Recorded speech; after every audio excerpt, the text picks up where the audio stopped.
being annoying. Jason's being a dick. When's he not? Well, I said annoying to not say that. Okay. For dealing with us. Well, that was feeding my habit.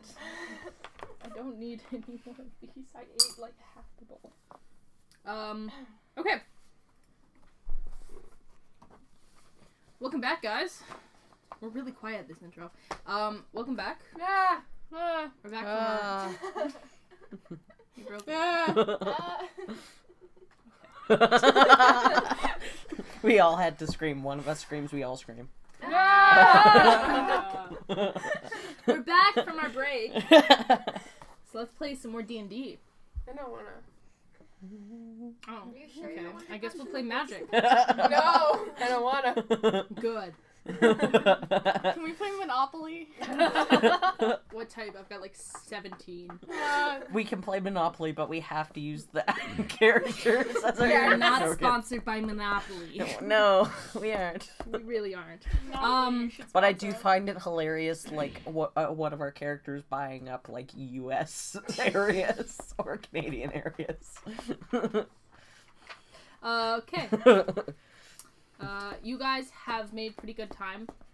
You'd lost about an hour of daylight, kind of, during the whole Tussle. kerfuffle. Kerfuffle. An hour and a Fast half adults. or so. It takes you guys about 3 hours before you finally begin to see what looks like the city. You cross. He was looking over my shoulder. You'd crossed the river just recently, finally branching away from it and begin to travel more northward. Oh wait, beforehand, you passed a small crossroads. I say small, it was pretty big. Tabik, you know this crossroads to be the crossroads that lead southward towards Daymore and your home. You turn westward again, continuing across the river and heading now up the coast northward toward where the city of Ocean Hall sits. He's wearing pants. It takes you guys about an hour after initially crossing the river till you begin to catch sight of this sprawling city. There's about 3 tiers. There's one large middle tier. It's kind of built on almost like a slope up on a small ridge, but it's still close to the water. It's humongous. Like, this thing has got to be 3 times the size of Meadowhall. This is a very, very large city. You can see a small top tier with what looks to be some sort of large fort castle-like looking building. There's a secondary tier with a large set of gates set into it that you can see just beyond. And peeking out kind of in the backhand corner, you see what looks like the curve of a smaller, lower down city. Section of the city. It is walled completely. These large, towering black stone towers pop up every once in a while along the surface of the wall. Blue roofs with these long, dangling gray and blue and silver flags.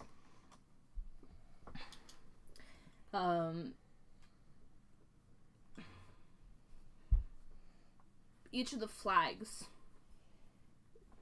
are emblazoned with what looks like some sort of ship. And you can't quite make out the other details of it. It's still too far, but you do somewhat recognize it. Tabik, most of all. It is the kind of symbol of the actual city of Ocean Hall. But you could not tell the exact details of the flag from this far out. Davik's probably seen it, though. Serain pulls the cart to a stop about a 20-minute walk from the city's gates. Mm-hmm.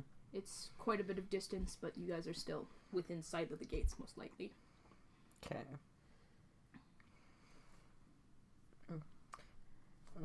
Sran, where did you get this body from? Sorian kind of like looks back and like tilts its head and stuff, and it says, "It was grazing nearby." Did it appear to be connected to an owner of some sort? I do not understand this word. Someone who commands the beast you currently inhabit. It kind of like looks up like it's trying to remember something, and you see that the eyes kind of flicker for a second, and you are impacted by a vision, and you're like it's like you slam forward into this, and you're seeing through the eyes of what you'd assume to be the griffin, and there's kind of this young man. He's maybe just out of his 20s, early 20s. He's kind of got this shock of kind of blondish hair. He's human. Dressed in this fine plated mail, this helmet's tucked over his head that is carved to look similar to some sort of bird of prey. He's got a long blue cloak on, and a small short sword is stuffed at his side. And he seems to be talking to kind of a steward-looking man who's sitting on top of where you are currently sitting on the cart. The same two horses out in front as it walks along through what you guys can kind of recognize as the trail you just come from. And there's a flicker again, and you're getting kind of an aerial view now as the griffin kind of circles. You can kind of feel like a weight on its back. You can tell someone's clearly like mounted behind it. And you guys are kind of circling over top of where the caravan is currently moving. Okay. And then it flickers again, and you're back to the normal setting.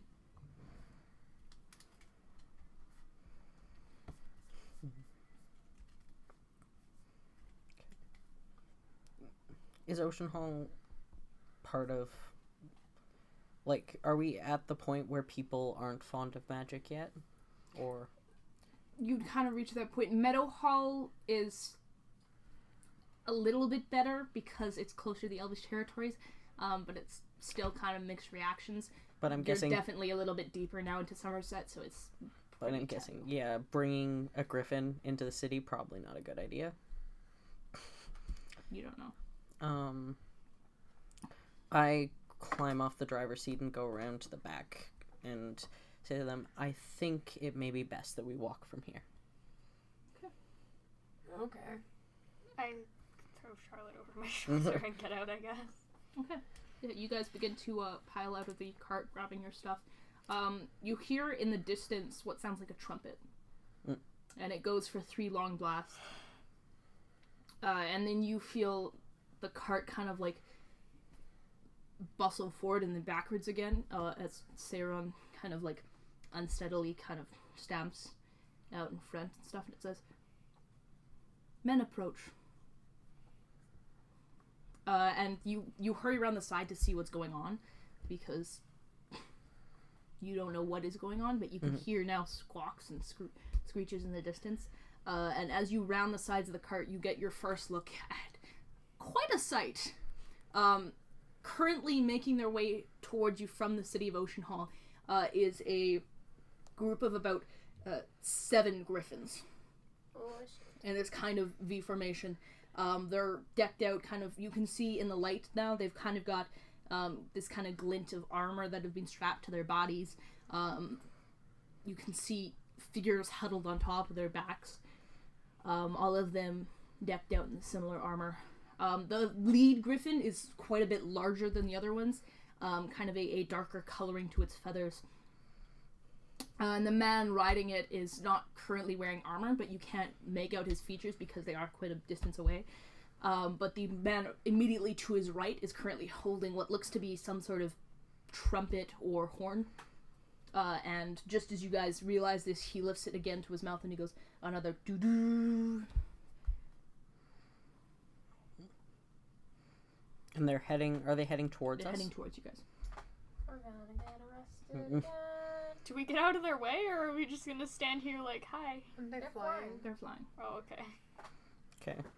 I'm just, I guess, going to unhitch the wagon from the griffin Okay, yeah. and You hurry to do this. You don't have a lot of time, but you Yeah. do manage to get it on before they begin to close the distance. You've got maybe a minute or two until they're upon you guys. I'm just gonna sit in the caravan and be like, if we try to run, we're gonna look guilty of something. Yeah. Well, I'm wondering if it's a good idea to dismiss Soraya so that he's no longer inhabiting the griffin. Put the saddle back on.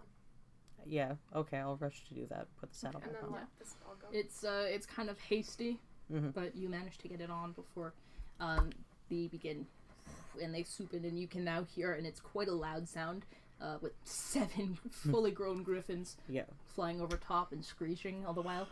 They break off and begin to kind of like almost not quite circle, but like they've got to keep in motion to keep flying.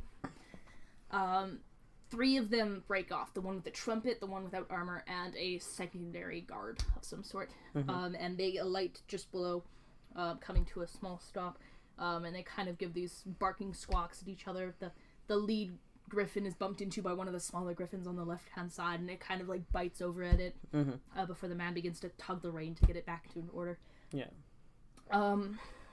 And you see the figure kind of climb down off the thing, and he begins to walk towards you guys, and as he does, you begin to actually see him.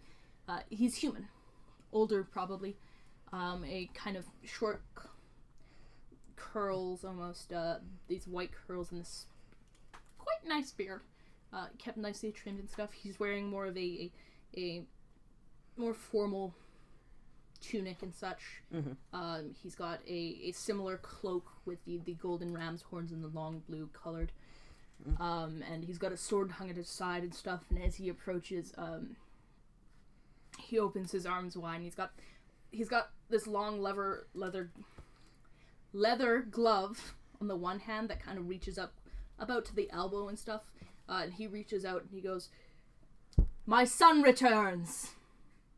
Oh no. No. Oh god. Oh no. And then he notices you. And he like stops slightly and stuff, and he lowers his hands and he says,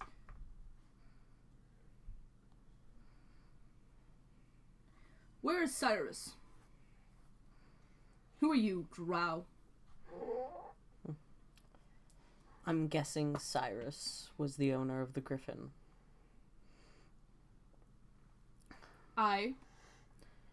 We came upon a caravan that had been overturned by 2 giants.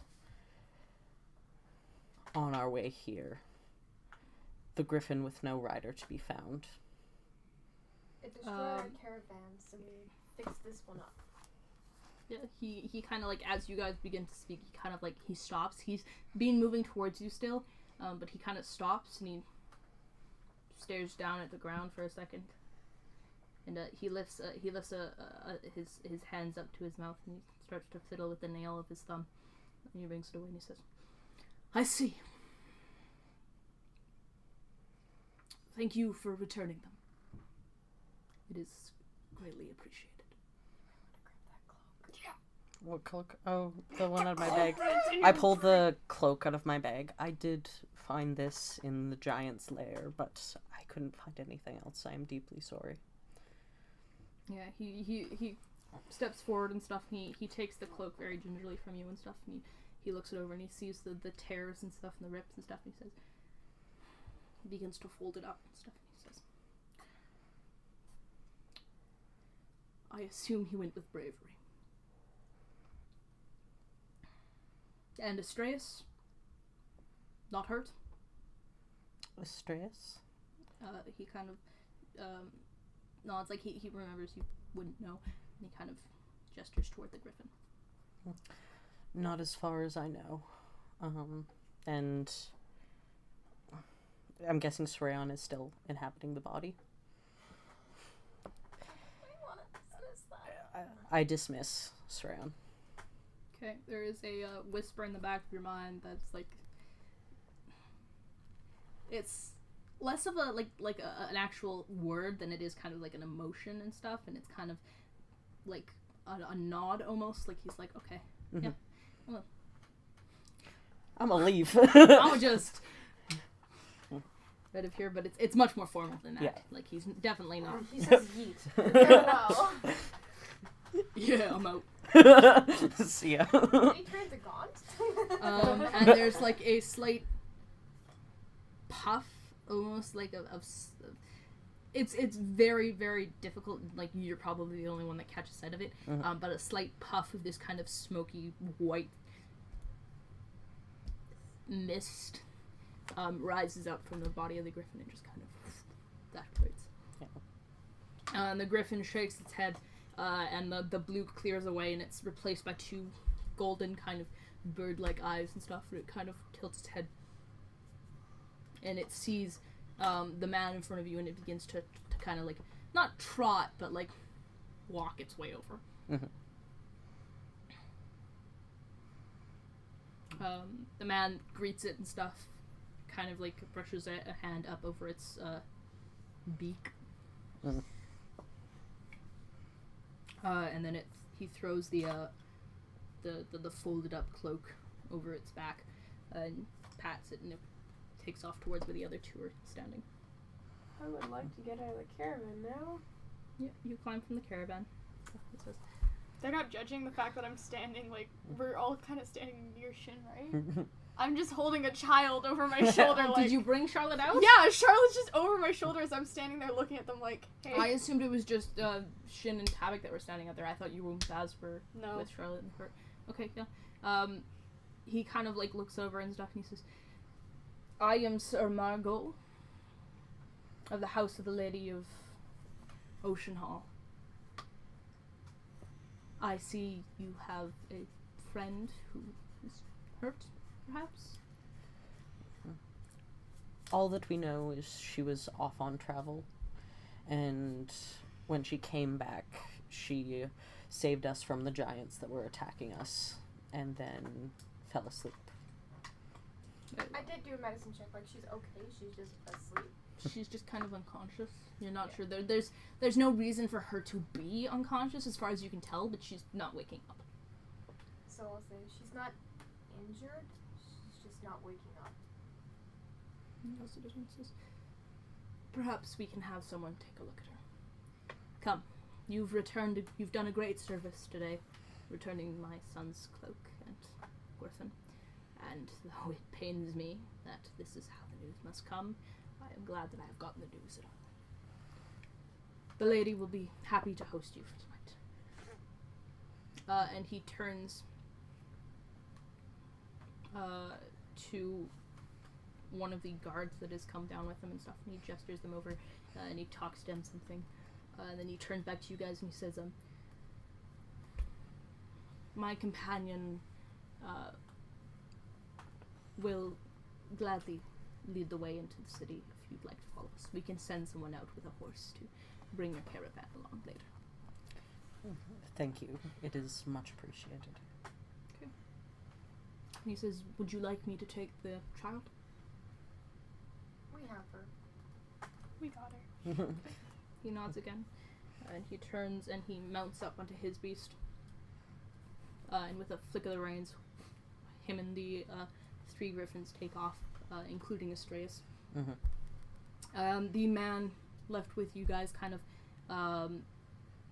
he's got the same kind of like bird of prey style helmet that you'd seen. Yeah. And he kind of like lifts it off, tucks it in, humanoid still, kind of reddish hair, strawberry blonde almost. Yeah. Definitely a younger kid. And he kind of gives a nod and stuff. His griffin is quite clearly pretty restless and stuff, so he's kind of like wrestling with the reins. And he says, well, I'm John. This way. And he turns the griffin around and it like struggles for and he turns the griffin around and he begins to walk off towards Ocean Hall. Okay. I guess Guess we're we're following. We're following. Perfect. So he leads you in. You watch as the contingent of these griffins kind of begin to take ahead. They gain ground a lot faster than you guys are. But you about 20 minutes later or so, you reach the large gates and they grind open. It seems they've been closed most likely for the evening, but they're opening now for you guys. They open just slightly. They're very, very big gates, most likely able to let through quite a large amount of items, but they only need to open like a quarter of the way for you guys to get in. And you guys are led into the middle zone that you'd seen. And John turns back to you as he goes and he says, so this is High City, as we call it. We'll be heading towards Sovereign's Hill. But for now, I suppose the best place to put you up would be the Red Anchor. So, and he kind of like stops and he thinks to himself and stuff, and you can see a couple of townspeople that are bustling by, and a couple of them give curious glances and stuff, because it's not often that they get to see the Griffin Guard, or whatever they are. You didn't give them a name? The Griffin Guard. Their You logo's don't know just a if they've giant got a G. name. GG. Griffin Guard. Logo. That was not going to be their name, but now I kind of want to. Has Epic been in town before? Like briefly for trade kind of thing? Briefly, you'd be the most knowledgeable about. High Market would be the neighborhood you know the best. Right now, you guys are kind of between East Heights and West Grove. Like he knows kind of how to get around. What You know, Not really. approximate. What would Shin know? Would he know anything of the town, or just... You know a lot more about the Low City, Yeah. which is kind of your seedier. Yeah. I'm guessing Tavik would have known that would have like known his actual cleric robes. Yeah, no, this is definitely a city. For the things that you know that the main road you guys are currently on that leads from one gate, the southern gate, to the northern gate is their longest road in the city, and it's called the Spine. Okay. It's their main road. It's the largest one. They use it for a majority of their trade. You know that on your right hand side is the East Heights, and that stretches a large majority of High City. It's kind of your nobles, lords and ladies, your higher class citizens tend to live in that area. West Grove on your left hand side contains the gardens and the Temple Devote. It also contains quite a few structures for visiting diplomats or dignitaries, such like that. High Market is where a majority of the trade goes on. Most of the less well-off people, but still, they've got a little bit of money, but Tavik they're probably not knows a few people. super rich, right? Majority of them, majority of the shops and stuff are found in High Market. There's Locktown, which is where most of your fishers and your ship captains and such tend to hang. Those are all contained within High City. You've heard of the Red Anchor. In fact, you've stayed there 2 or 3 times. It's a small, squat building, painted red. And it is run by a former sea captain. He used to be the ward master, so he would run the harbor the majority of the time. He'd be the one instructing who goes where, who gets to leave at what time, who's doing trade with who, that sort of stuff. That's kind of his job, but he'd retired quite late into his years, and he opened up his small little tavern. It's quite a nice place. It's not the most popular, but it's definitely one of the bigger taverns. Kind of a good mix of more wealthy patrons and less well-off. He probably knows the owner, but then Yep. they recognize each other at least. Well, it's not often they get your people, right? It's not often they get a lot of unhuman people. So And then there's our group. yeah. John leads you guys. We don't have A dwarf, a The drow, the only human we have is asleep. a dwarf, a drow, out an unconscious human, a dragonborn, and a fire genocide walk into a bar. the human is carried into the bar. Yeah. He leads you guys along the spine. It's definitely closer to sunset now, so it's getting a little bit darker. You can see there's a couple of what look to be just city folk, Citizens? Not citizens, like workers for the city. Commoners? I don't know what word you're trying to They're look like for. your civil workers. I don't know. Like blue collar. Yeah, kind of. Like the people that clean the streets and stuff. Yeah. They'd be those people. A couple of them are going around and lighting torches and lanterns and such. Okay. Priorities. You reach the Red Tavern. The Red Anchor Tavern. Mm-hmm. What? You want me to lead this? No, what? You laughed. I said Red Tavern, it Red was Anchor Bella. Tavern. Oh. I was like, what is so funny about that name? You reach the tavern quite easily. And he kind of like dismounts and then like he goes to tie the griffin up and he's like, I shouldn't leave a griffin here. So he kind of like awkwardly looks around and stuff and he's like, well, I guess I'll just stay here. You know what? I'm gonna go see where to take you guys. If you guys can like stay here and I'll be right back to get you as soon as I got my orders.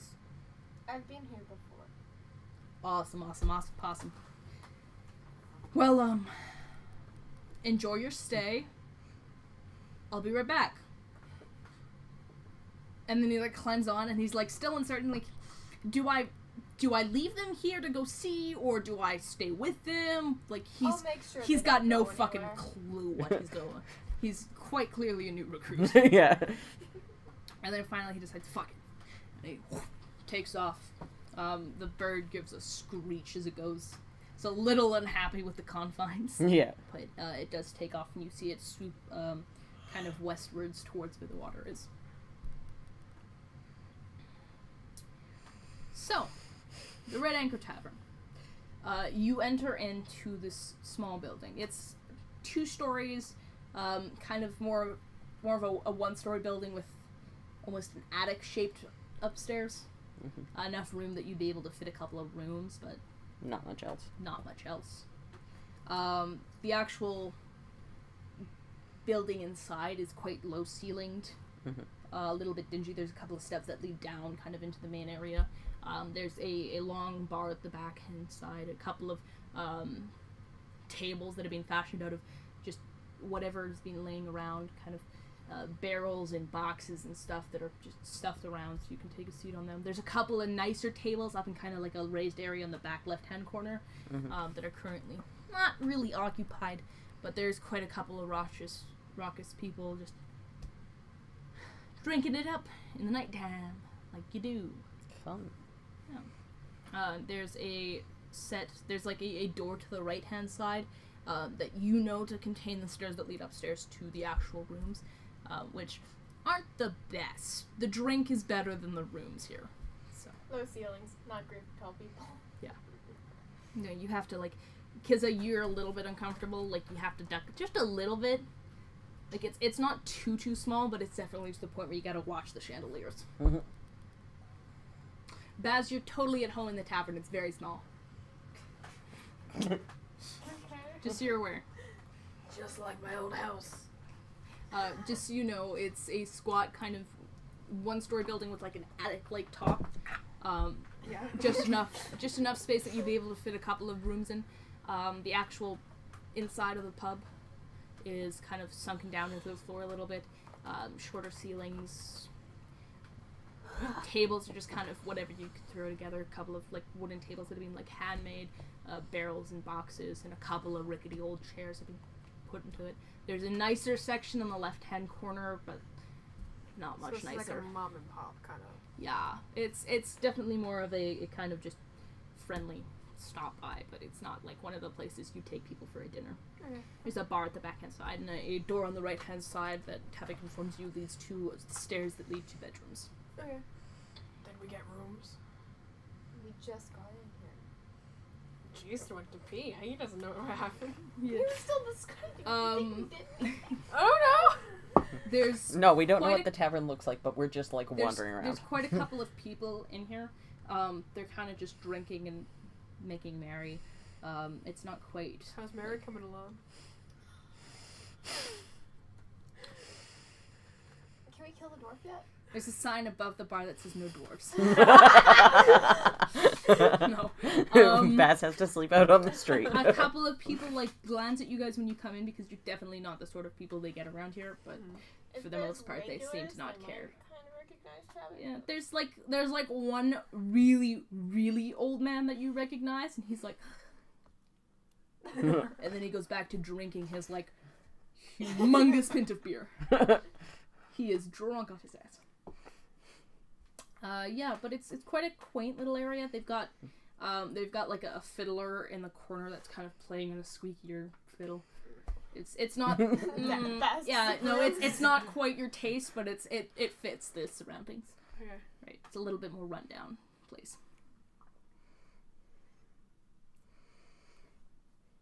Why is everyone looking at me? I'd go to sit Money? outside. Okay, yeah, You're you bringing the child. Yeah, I'm going to sit outside with the child. Why? you sit outside on the stoop. Hey, It's you kind just of got chilly. gold. I don't care. I'm not staying in there. Why?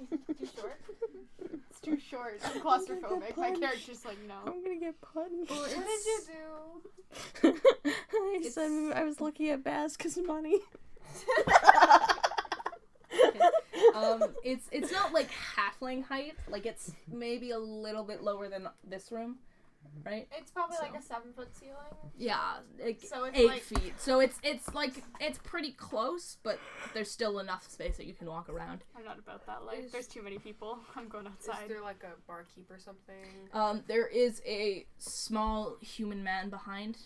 This large, just bushy brown beard. Is it He's that got big? no hair on top, Wait, but he does have this kind of like weird spirally beard fucking tattoo. turns me on. Oh my Oh god. no. He's got this weird kind of like spiral tattoo on his head. Just haven't recognized him. Oh, okay. He is one of the barkeeps here. The It's a horrible Porno.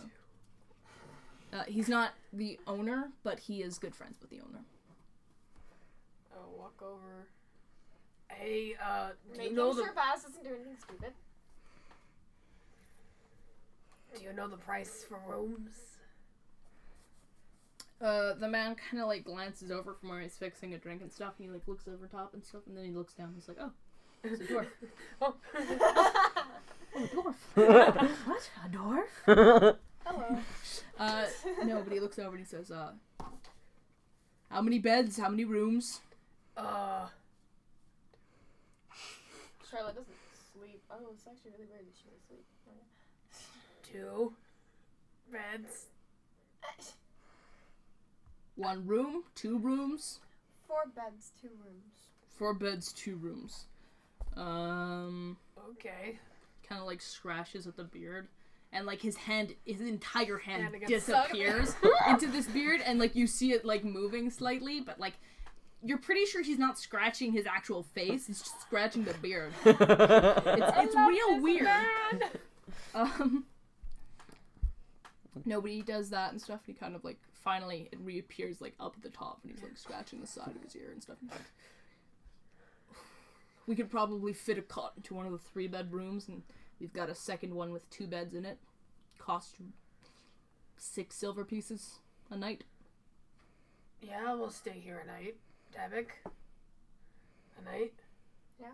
Yeah. Okay. Out of the 6.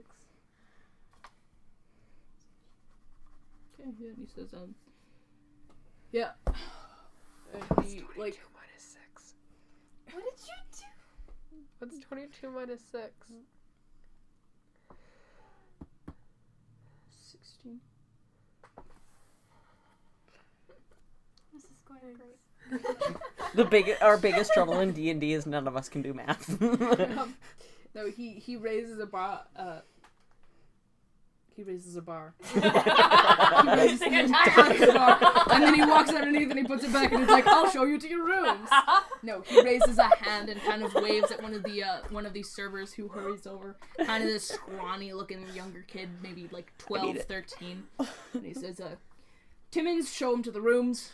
The third, give him the back 2 near the windows.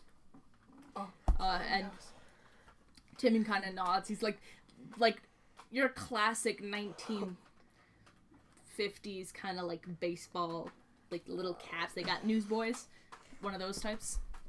And he kind of nods and stuff. He's like, "Right away, sir. This way, then." And he books it to the other side of the bar and the little door and stuff. And he opens it. And he holds it open. "Up the stairs, please." Hobble up the stairs. It's even shorter up here. There's kind of like a slant, so it gets like taller the closer to the middle you get, but it's still pretty short. And he kind of leads you, turns down to the right-hand side of the hallway and stuff, and he leads you down. There's a singular porthole window that's like being propped up, but it's like crossed over by a couple of bars. And he jimmies open one of the doors, like he elbows it open and stuff, and it's quite a small room. These little like cot-like beds pushed to one side of the room. Yeah. Like a barrel in the center for a table. It's pretty dingy, kind of like it smells kind of like stale, right? But it's not the worst room you've probably been in. Okay. It's livable. He says, this one and the one across the hall are yours. Thanks. I give him a silver piece because he did a good job. He's a good boy. He grabs the silver piece and he kind of looks at you. And he narrows his eyes at you and stuff, and he bites it in the corner of his mouth. "Thank you, sir." And he books it back downstairs. I'm gonna go get kids. You watch, you kind of, just as he's turning the corner, you watch as he kind of like pops it up under the rim of his hat. What a good man. Yeah, I'm gonna go get kids and say that we have rooms now. Okay. Kizatabit comes out to you. Okay, we got sleeping quarters. Are they short? And we got sleeping quarters. Are they short? Yeah. Am I going to fit? Probably. That's Because what he how low are said. the lowest parts? Of Like, it's like an attic, if you've ever been to an actual proper attic. Have you ever and been stuff. to an attic? Have you ever visited the attic? It's not quite like, you wouldn't have to go under that part. One of the beds is kind of stuffed under, so you probably want a bit of a shorter person on that one. But there's definitely enough room that you could fit on one of the other beds. So I'll relay that information because I've been here before. Okay. I follow you in, I guess. I need you upstairs and say pick Shin, one. who are you doing? What are you doing? Who am I Say, doing? what am I doing? I went to go and say who are you with, and I was like, what are you doing? I walk into one room already. I walk into the room opposite. I guess they just Yeah, left okay. me. So it's slightly larger than the room beforehand, and they've like shoved a cot in between two of the beds, but like there's a little bit of space in between. Okay, I'm in that one. Can I sneak up behind them and scare Bass? Okay. I Do I even need to ask you for a stealth roll? mean, I can do one. That's a 5 plus 13. 18. 18. What's your passive perception? 11. Fucking you don't notice him. Just fucking. He like ducks down, like he swings from the banister and just fucking right in front of your face. Ah! Oh yeah, it's totally Spider-Man kiss. Oh yeah. I slap him back. Can I swing from the ceiling and, like, knee him in the chest? Roll me an acrobatics check. Oh, well. do I see this? Fuck! You don't do well. Crit 1. Do I see this? You go to like swing Please pray my yourself platinum off. pulls out. You go to swing yourself off, and as you come back around, you forget to actually hold on to the bar, so you just kind of fall, and you whack your face into Baz's jump, and then you go fall on your back looking up, and like, you've got the little bird things, except they're little Bazes, and they're jumping around in a circle going, do-do-do-do-do-do-do, right? A Just, couple of, like, staring at him. your pouches, a couple of, like, your coins fall out in the ground. The platinum. There's a singular platinum. Hey, like, where'd you get that from? 3 or 4 gold pieces. Where'd you get that platinum from? I'm not quite sure. I gather them up. I don't know. I'm guessing I've regained my senses. Yeah. I kick him in the junk. I'm You like, don't have to kick very high. You, like, fucking bend your leg backwards over your head, just Knee. Right in the groin. Do I see this? Yeah, I'm you gonna like stop. walk out as he. I'm gonna stop. Why am fighting I your because don't guys' need anything human to work. punching bag? You're not human. Dwarfish, oh my Okay, god. Because you're annoying. Can I interrupt here? So you said in the room that I'm in, there's like, is there 3 beds? Like 2 beds and a cot? There's 2 beds Beds in brackets and a cot. and a cot that's been like squished in between, so there's like a little bit you'd have to like shuffle sideways to get in between the Or beds just, like, and the Superman cot, bed. but you'd have to go over the ends of the beds. I like carefully make my way over and like put Charlotte in the cot. Okay, yeah. She's very peaceful. Great. I go She to has one of a the She's other- like slightly slobbering, and there's a mustache that's kind of smeared now. I lick my thumb and I start going like this to get it off. Okay, yeah, you cleaned it off. Can I walk into the room? That room? You've just been kicked to the balls. Yeah, I know. You ain't doing anything. You're like paralyzed for a second. After I'm done being paralyzed, can I walk into the room? Yeah. I'm trying to have a fucking mustache on my face. You don't Okay, know it's there's my dog. which room are they Kiz in? is currently crouched over her, washing it off. Can I draw a mustache on Kiz's back? Tabic's gonna pick Do you you up. want Okay, to? which room Okay, are they in? They're in the bigger room on the Okay. left hand That's side. the 3. Tabic's gonna pick you up as I soon go as into you the go other room. Kiza, turn around, Okay. drop you, and then close the door and stand in front of it. Okay, so is Tavik in this room? No, he's on the outside standing Okay. up front. So Kiza is just here with Charlotte, like chilling. They're just both like, And Baz just got thrown in your room? no, No, Baz Baz got thrown got out tossed of the room. So someone else come room with us because like we're apparently in here. Like there's one other bed, and I recommend that Tabic's Tavik. stopping Baz from going out. You guys have been able to kind of hear the din from downstairs. It's not, they're pretty thin floorboards and stuff. But you also, this also means that you're able to catch the screech of the fiddle as it halts and like the talking dies down and stuff. And you can hear the door close downstairs. And then there is the sound of it creaking open, and someone starts to make their way up the stairs. And you can hear quite a few people, actually. 3 or 4 maybe. Okay. I guess I'll just like, Tavik, what the fuck was that? Why do you hate me so much? No, well, let's get Stop emotional here. being Hearing the annoying. noise, I'm guessing Shin comes out. Yeah, he'll come out. You kind of Of like the duck closet? your. You manage to open the door and like start to He step did that. outside when the first person turns the corner. And it is one of these kind of guards you guys had seen beforehand on the Griffins. Behind which comes the Lord Sir Margot. Sir what? Sir Margot. And behind him, dressed in this kind of flowing gray and blue dress, long kind of raven-colored hair, very, very, very pretty, but like you can't quite tell what age she is. You can see a slight point to her ears, but not the full elven. She's very like high up, very formed, and she's got like a very neutral face, right? She's not quite frowning, she's not smiling by far. She's got what it looks like a small diadem on her head. I'm guessing Tabic knows who it is. Yeah. Tabik. This is the Lady Reminal, who is the current lady of Ocean Hall and the king's half-sister. You recognize her immediately. It's pretty hard to not recognize her. She was quite the scandal a little bit back. Oh! Behind her comes John, but he's got his helmet back on. It's like slightly tilted off, and like as he rounds the corner, he's like, he seems to realize and stuff, and he kind of fixes it before going back to his kind of pose. And the first guard steps to his back to the thing, and John kind of like scooches around the lady and like matches him on the other side. Sir Margot kind of steps to the left a little bit so that the lady can get around to the right hand side, and he says,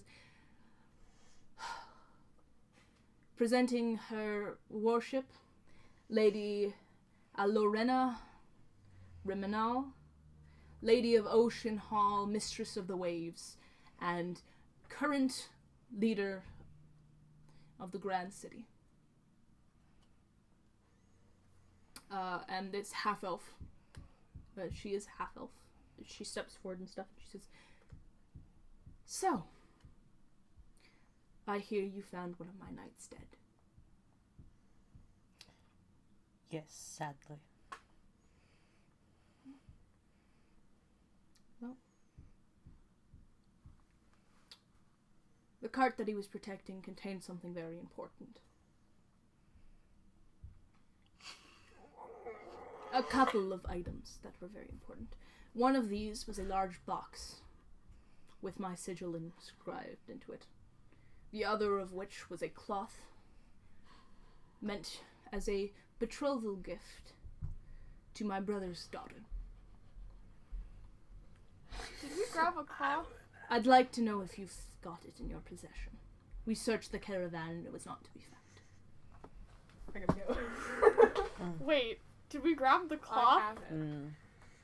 No, Not the we cloth, but We I grabbed- have everything else. We grabbed the box. I grabbed the box. Thank you very much. You grabbed the box, No, but did we of get the course. cloth? The cloth, you did grab. You did? Okay. Yeah, you did grab it, Baz. I Only have- Baz yeah, knows you about grabbed it, both so I of them. think. Unless Tapik saw Baz taking them. No, you'd been moving boxes at the time. Plus, you rolled really low on your perception. So are you gonna try to deceive us and we have to try to say, bitch? Or are you gonna just give the nice lady the Are you box? gonna do the right thing for once?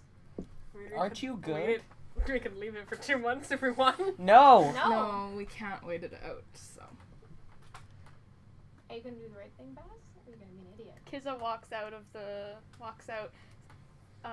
and is just like standing there like looking, and she's kind of like, what happened? But then she's just like, yeah, this is my group, whatever. Seems pretty normal. Yeah, seems. I'm gonna I'll say take the box. I didn't find anything special Um, in that. you but see, like, she, he like, has. like, the barest bit of a smile flits across her face before it's regained and stuff. And stuff. And she steps forward and kind of gingerly takes the box and she says, "Thank you. It was a gift from my mother. Do you possess the cloth as well?" She takes that. "I thank you humbly for your aid," said the dwarf.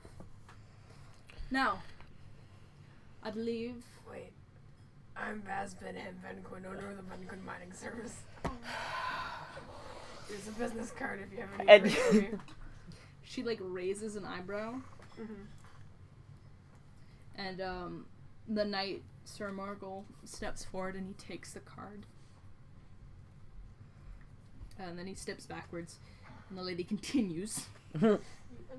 She says, "Now I believe my dear advisor has promised to take you up for dinner as a thank you for your accomplishment." Did she take the kitchen weed? It was in the box. So, You don't have the stones, the box. kitchen weed, or the. So subtract 150 silver, and I think it was No, yeah, It was 100 150 gold. 150 18 silver, gold. Silver. and then it was like Yeah. 18 gold. 150 silver. And then the 2 gems and a box of cooking spices.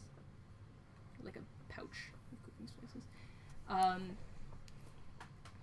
She turns around, she says, "Please, if you'd follow me." And she begins her way down the corridor, turns back down, and I'm assuming you guys follow. Yeah. Do I grab Charlotte? Should I grab Charlotte? Am I You can leave her, probably. I don't know. I grab Charlotte. Doors lock. I'm gonna get Charlotte. I'm not The leaving her. 2 guards kind of peel off the wall and follow after her. The knight Sir Morgul stays behind and says, What are you guys doing? I'm grabbing Charlotte. "Her ladyship must retire to herself. But I do promise you, Sorry. by morning we will have you for a luncheon, a supper, perhaps. An invite will be sent to you. Most likely with the only one of my men that you currently know, John." What the Sir fuck? Jonathan. I'm so sorry. I'm messing up everything. Everything's going to And he shit. kind of gives this like, not quite like a bow, but like a little bit more than a nod. Yeah. He says, "Until the morrow." And he turns and he walks away. Are we following them? No, not No? really. No, because apparently we're meeting them tomorrow. And you hear the opening and the closing of the door on the stairs. And you hear the opening of the door and the closing of the door downstairs. And then there's like a second of silence. And then the fiddle starts up again. People start laughing and talking again. Okay, I put Charlotte back in her cot and I sit on one of the beds, the one that's like got the most space.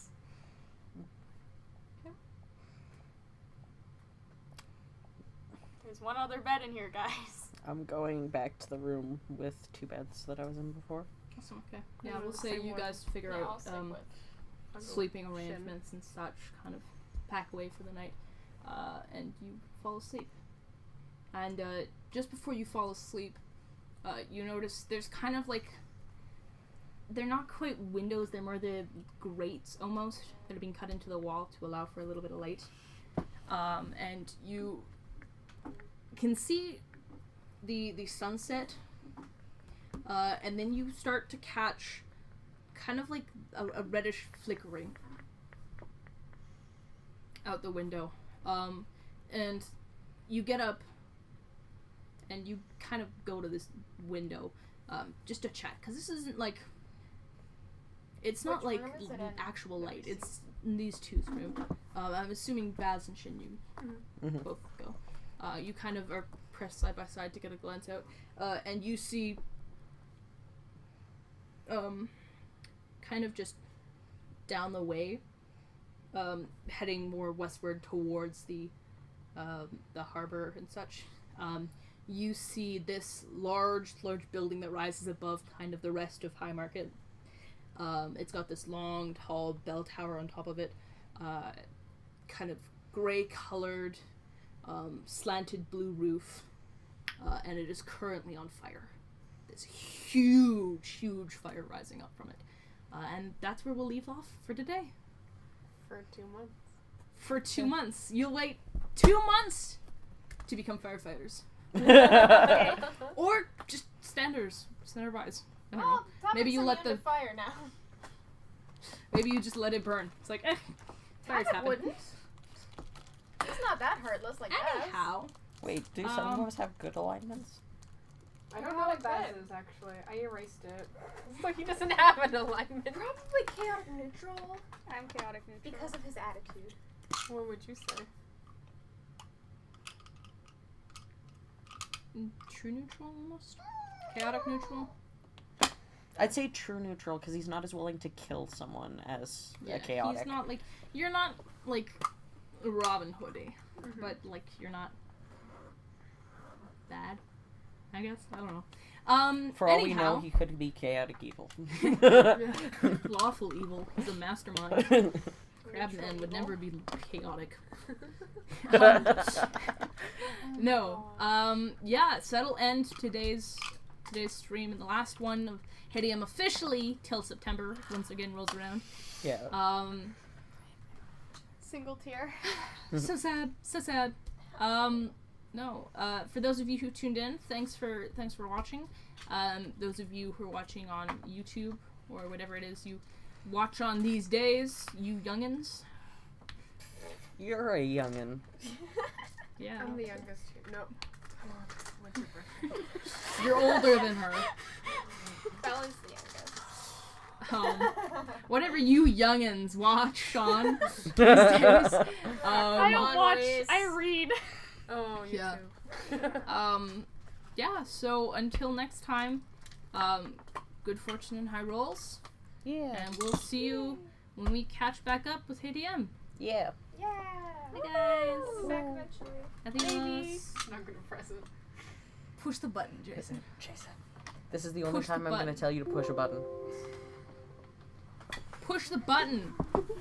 No.